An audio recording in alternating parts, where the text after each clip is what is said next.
ਵਾਹਿਗੁਰੂ ਜੀ ਕਾ ਖਾਲਸਾ ਵਾਹਿਗੁਰੂ ਜੀ ਕੀ ਫਤਿਹ।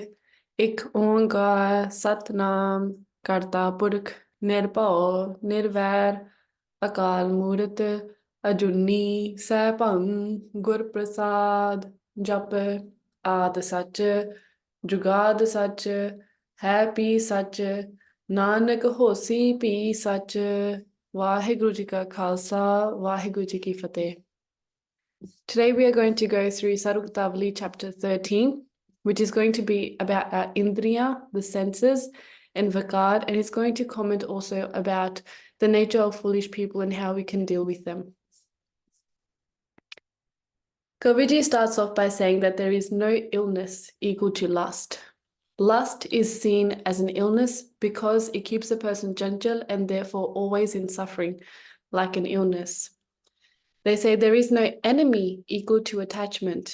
Attachment is seen as an enemy because we are always in a constant fight within ourselves. Even if that person is not near us, we are fighting with that attachment on a daily basis.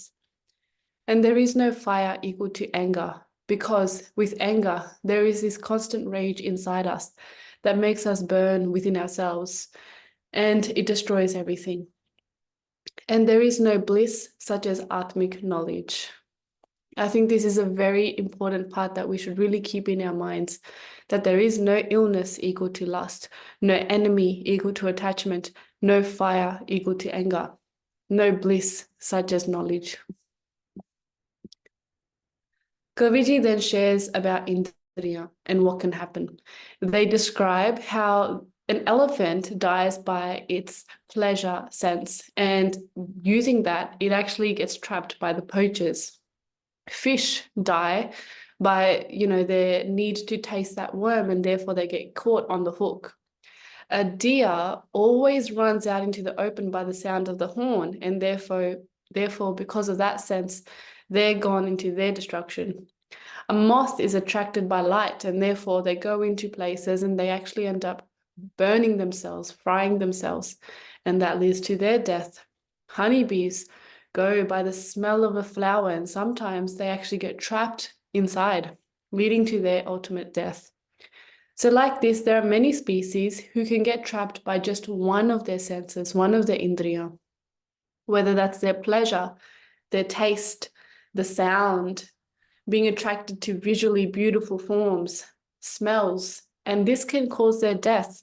So what can be said of humans when we are run by all five?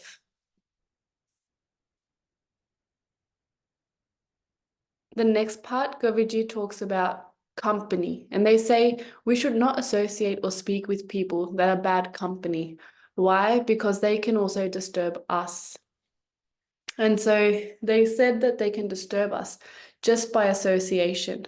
For example, if there was a husband who is an alcohol salesman and his wife has just gone to get milk, people won't know or assume that there is milk inside. They may assume that there is alcohol inside and that she's helping her husband in the business. And so they've given that example and said that we will be tarnished just by that association as well. And they will disturb us just by that association. And that's what sang dosh means, to be influence of bad company.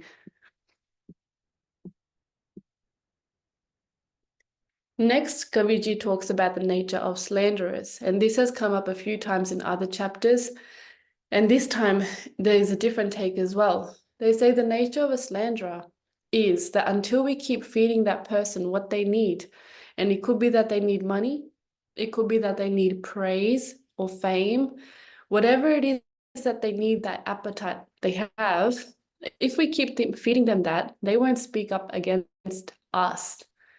This is their true nature. Their true nature is that they will act accordingly if what you're giving is fulfilling their needs, utokam sarda, then they're going to keep giving good in order to keep having their needs met. But if we stop giving them what it is they're seeking, whether that's that reputation, that respect, that praise, that fame, whatever it is, if we stop giving them that, then their nature, their true nature will show, and they will stop saying the good things and they will start slandering instead.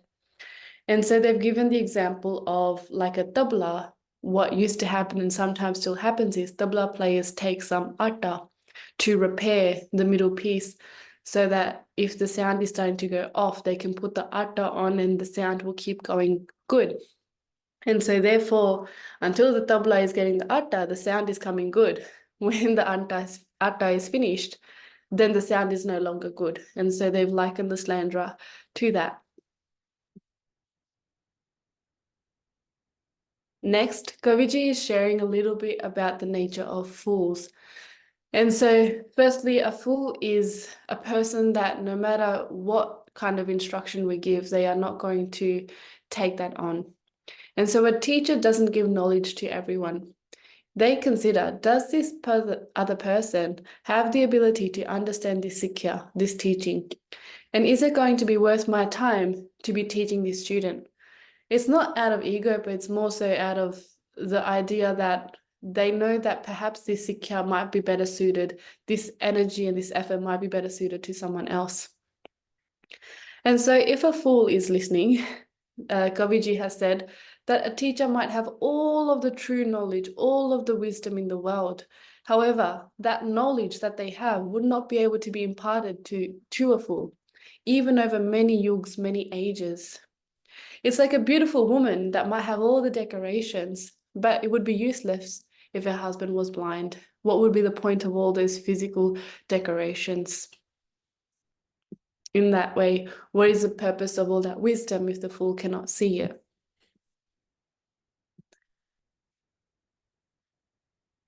Next was a very interesting part about the appetite of such people.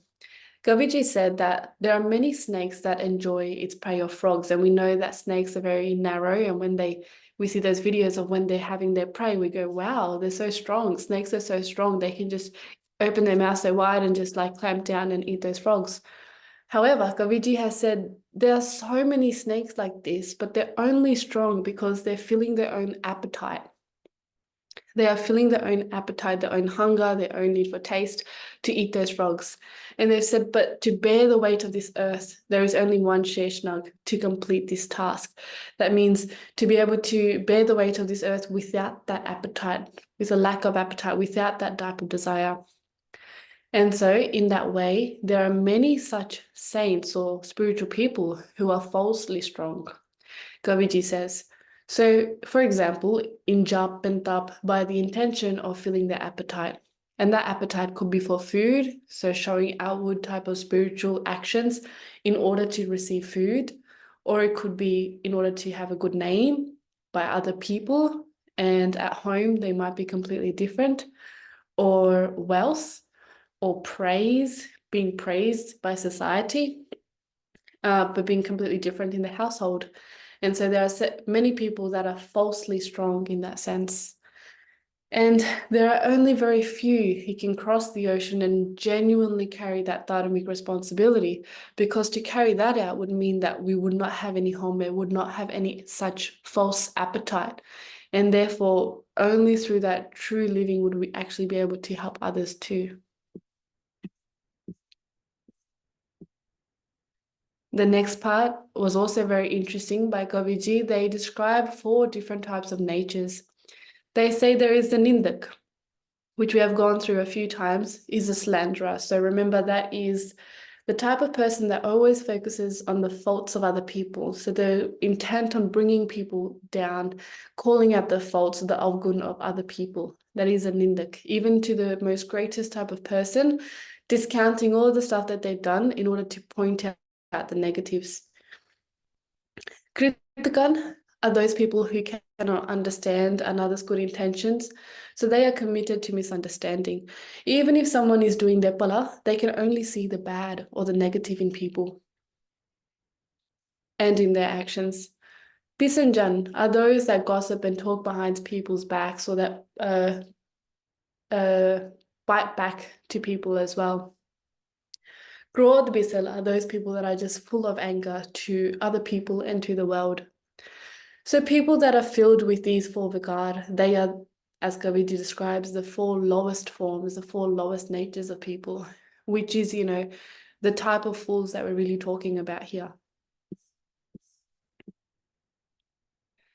Kaviji restates that a snake is considered hard-headed, right? Because a snake always attacks its prey once it's provoked. But Kaviji says a fool is even more hard-headed. Why? Because a snake can be controlled by a mantra or by some sort of instrument. A snake has a master. However, for a fool, there is no master. There is nothing that can control such a fool. There is nothing. They are just completely led by their own mind.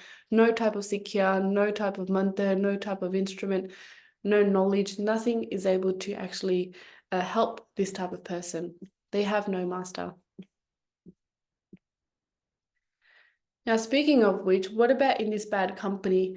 What is the nature of a Puran Sant? Well, Kaviji says a Puran Sant. So that is someone who is fully self-realized. In bad company, they do not forget their own good attributes. They do not forget their own good attributes, but they also don't adopt the faults of that bad company or that foolish company. So now this is different from what we saw before about the person that is still in sadhana or is still in that process of spirituality. Goviji has said, do not spend time in bad company because it will disturb you as well. And then you will be tarnished just by association as well. But for someone that is Buddhan, they don't forget their own good attributes and they don't adopt the faults of that bad company. And they've given the example like a sandalwood tree, it doesn't leave its own fragrance despite being surrounded by snakes. So it doesn't affect them. A Buddhan Sant is so pure and embodied within themselves that really can't be penetrated through. Going even further in that bad company, Buddhan sons know that they have the capacity to do good to these people. They have the knowledge, they have the capacity. However, they are aware that even if it is for their pala, giving that good knowledge can still backfire because of the other person's own foolishness. It doesn't help them, this type of sikya, this type of knowledge, this type of vidya, doesn't help them to become more shant, but it actually makes them more angry. It makes such people more spiteful. Like, who are you to tell me this? In fact, they want to protect them from doing nindya, so they don't even say those things to them. They realize that if I'm feeding such a person, it's like feeding a snake. It's only going to make more poison in them. And that's why the way that they handle bad company is not by giving them lots and lots of wisdom, but in fact, they know this knowledge should only be shared where it will actually be valued. Now, to illustrate this point, Goviji has shared a story. The story goes like this. There was once a bird who saw a monkey. The bird said, "Monkey, you have 2 arms, 2 legs. You're like a human. It's raining outside. It's windy. It's cold. Why don't you make your own home? Why don't you protect yourself from this cold and suffering?" The monkey was small-minded. He was a foolish mind. And he said, "Hey, silly bird, you are a prostitute going from one tree to another. Me, I'm a pandit. I stay in one spot, here, in one tree. I am superior than you. How can you be teaching me? According to nature, I can't make my own house. But surely I can use these abilities to break your house." So in this way, saints do not give true teaching to a foolish person. In this example, the bird actually called out the right knowledge. Well, if you've got the arms and legs, maybe you could use this to actually help yourself. However, the monkey could not see that and instead just went by its own previous thinking and said, "But I can destroy what you have." And the examples that we might have in our own day-to-day lives is, for example, people that we might know when we start saying things like, "Well, why don't you let go of this worldly stuff that you're doing?" Or to spiritual people, "Why don't you let go of this pakan that you're doing? Why don't you go to Guru Kar? Why don't you do seva? Why don't you learn about knowledge and, Atmik Darshan?" Foolish people are going to just say, "Why are you saying this to me? And who are you to say this to me?" A kind response would just leave it at that, but usually you'll get more type of anger and it will backfire.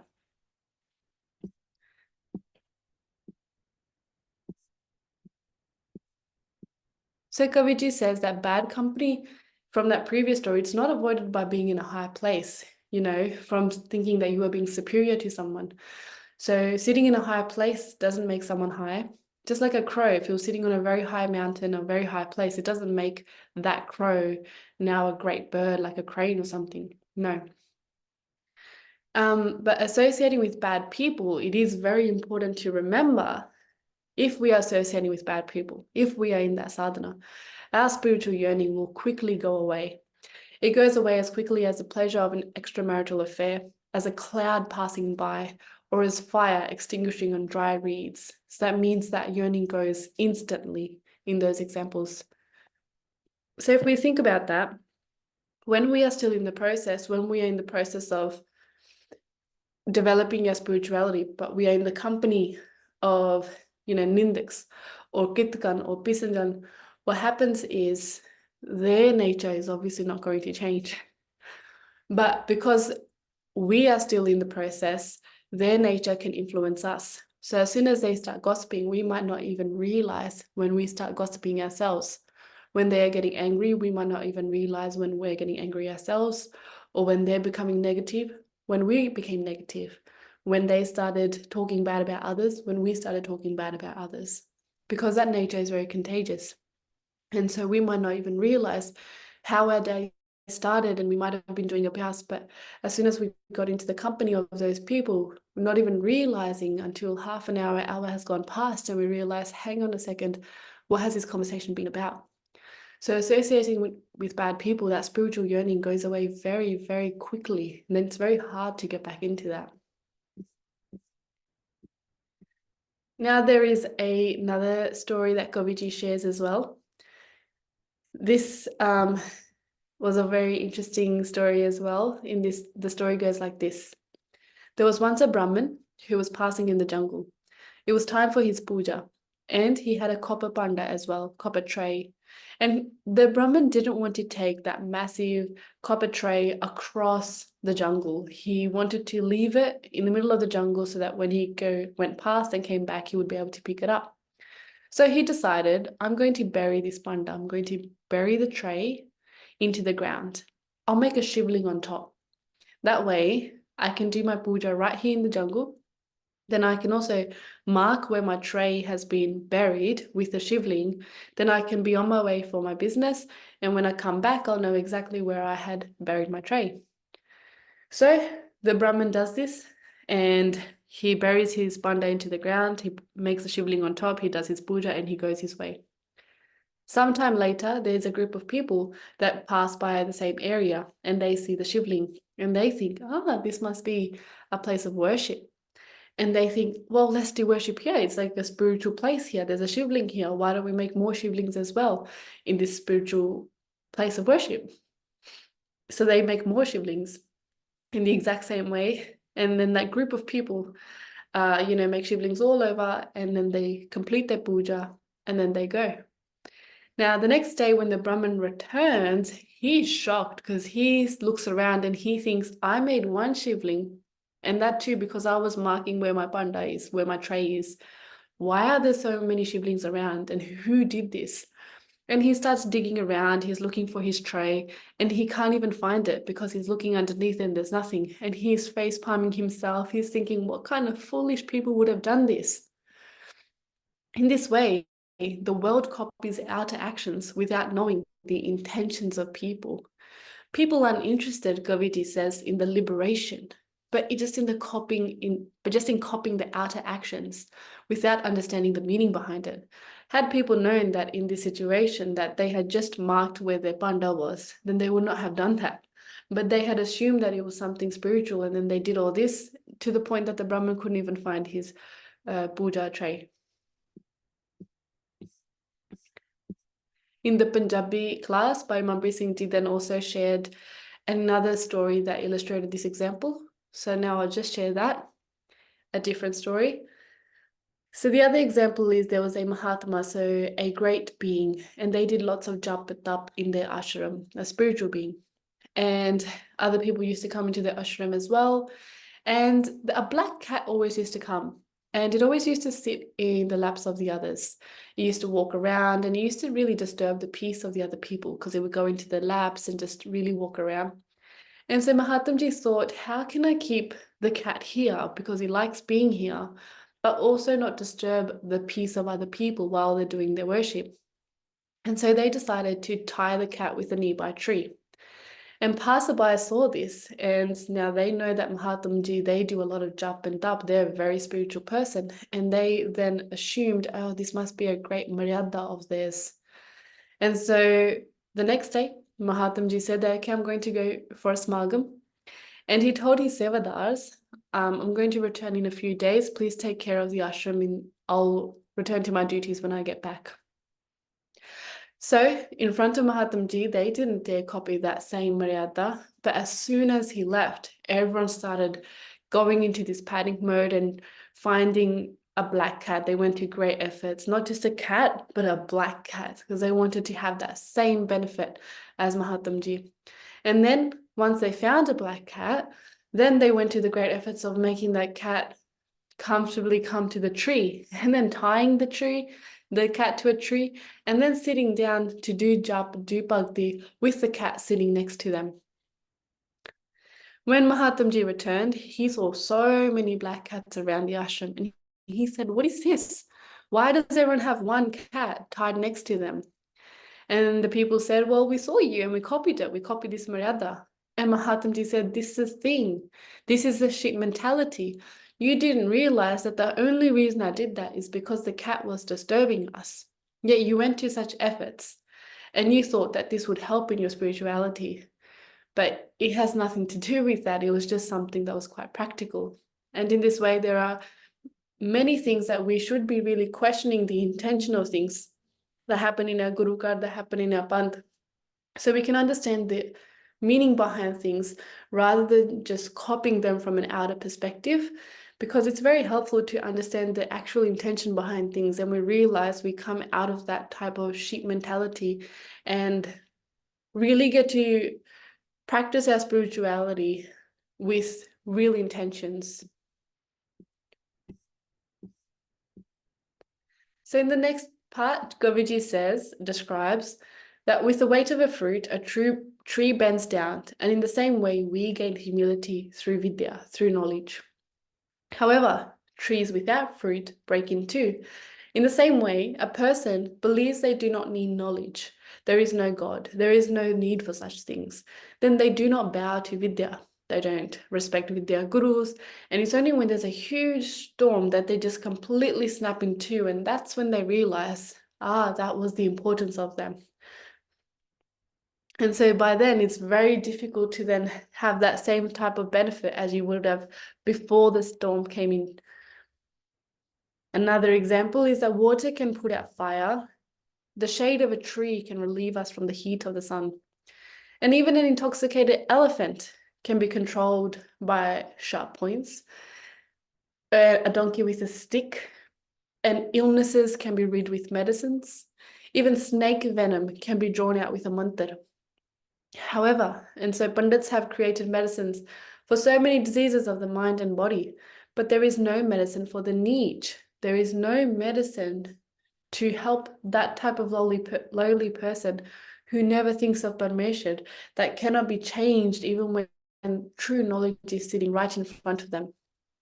So never trust on the words of a foolish person, even if they are born in a good lineage. So even if they come from a family background of where everyone is very spiritual, and they might look spiritual in the outwards too because of the culture they were brought up in, but their actions and their words might be of fools. So they're always going against what their family is doing. In that way, though sandalwood is cooling in nature, that family's whole nature might be quite cooling, but with friction, it gives off heat too. And so such a person would also be causing friction in that type of household. That's where Goviji says that if we apply this knowledge, then it can really blossom in our heart. And they hope that this has been helpful towards mukti, towards liberation from people in the world, but also from ourselves. Waheguru Ji Ka Khalsa, Waheguru